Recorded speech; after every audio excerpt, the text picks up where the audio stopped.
My love for a free press and a mimeograph machine, Part 1. I went to a Catholic seminary for high school. It was a boarding school, and there were only 3 times each year that we could go home: Christmas, spring break, and summer vacation. Other than those breaks from our schooling, we were never allowed off campus. That meant no interscholastic competition in any sport. We had a very active intramural sports program, however: flag football in the fall, basketball in the winter, and baseball in the spring. We also competed in individual and doubles tournaments in tennis, handball, ping pong, and card games like bridge and hearts. I was one of only a handful of students who knew how to draw up league schedules for any number of teams and how to set up and seed single and double elimination tournaments. And I was apparently the only one who was willing and eager to keep track of league standings, schedules, and statistics. So, in my junior year, the task of reporting league results and posting the next week's schedule fell to me. And with that, I was given access to the school's mimeograph machine. To me, that was a high honor, for the mimeograph machine was off limits to all other students. It was to be used only by the priests who were our teachers.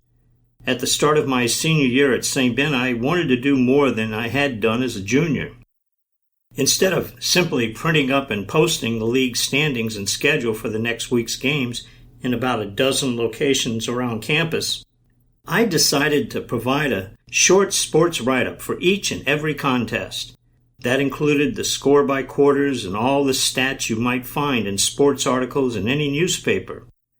No one had ever placed a limit on how many sheets of paper I could use each week on the mimeograph machine, so I figured I could run off 156 copies of my weekly opus, one for each student's desk. This was how my St. Ben Gazette was born. Written by David Pearson. Edited by David Pearson. Published by David Pearson.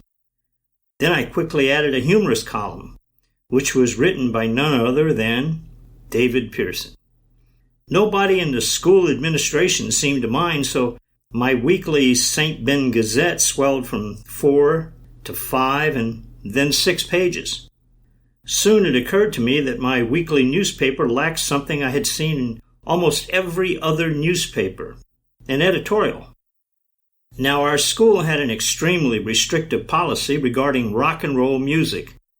Since the entire student body consisted of young men who were supposed to be studying for the priesthood, and since that meant we were supposed to be committing ourselves to lives of celibacy, the school banned rock and roll because that music celebrated boys and girls together.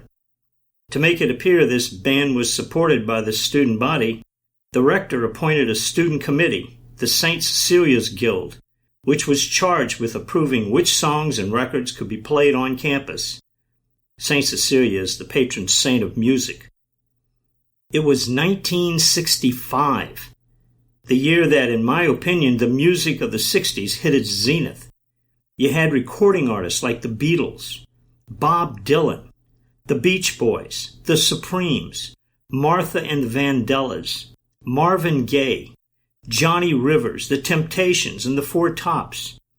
And you had rock and roll classics: Satisfaction, Like a Rolling Stone, I Got You, Babe, You've Lost That Lovin' Feeling, My Girl, Mr. Tambourine Man.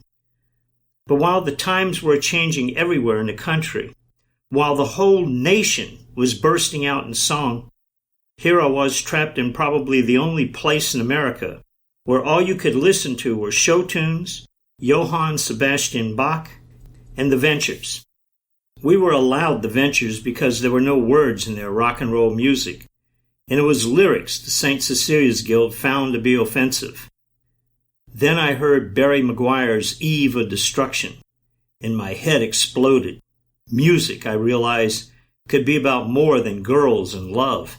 It could be about social consciousness and protest, I wrote in my editorial. But no, said the St. Cecilia's Guild, Eve of Destruction was a song of pessimism and negativity, and these were not Christian attributes. Then I editorialized about Petula Clark's Downtown. How, I asked, could such a beautiful, upbeat, positive song like that be rejected? But it too was banned, and on top of that, the rector, at a General Assembly shortly after publication of that issue of the St. Ben Gazette, explained that a Christian should not forget all his troubles and forget all his cares, but face up to them.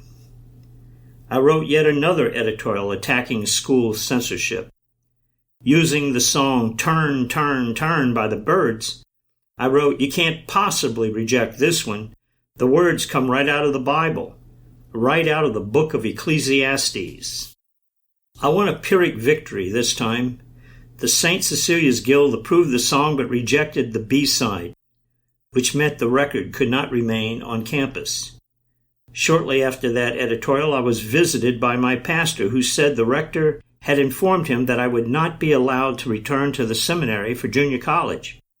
I would be allowed to finish out my senior year and graduate, he said, if I stopped publishing the St. Ben Gazette. I agreed to cease publication. I told my pastor I had already decided against being a priest. Instead, I wanted to go somewhere else, major in English, and become a writer. That, however, is only half the story. Next time, the final chapter about my passion for a free press and a mimeograph machine. You've been listening to the Bayou Picayune podcast. For more information and additional content, go to davidpearson.net or pick up my books, And Lead Us Not and Bayou Da Vinci, on Amazon or any other major online retailer. If you like what you hear on the podcast, please subscribe and give me a review. Thanks for listening.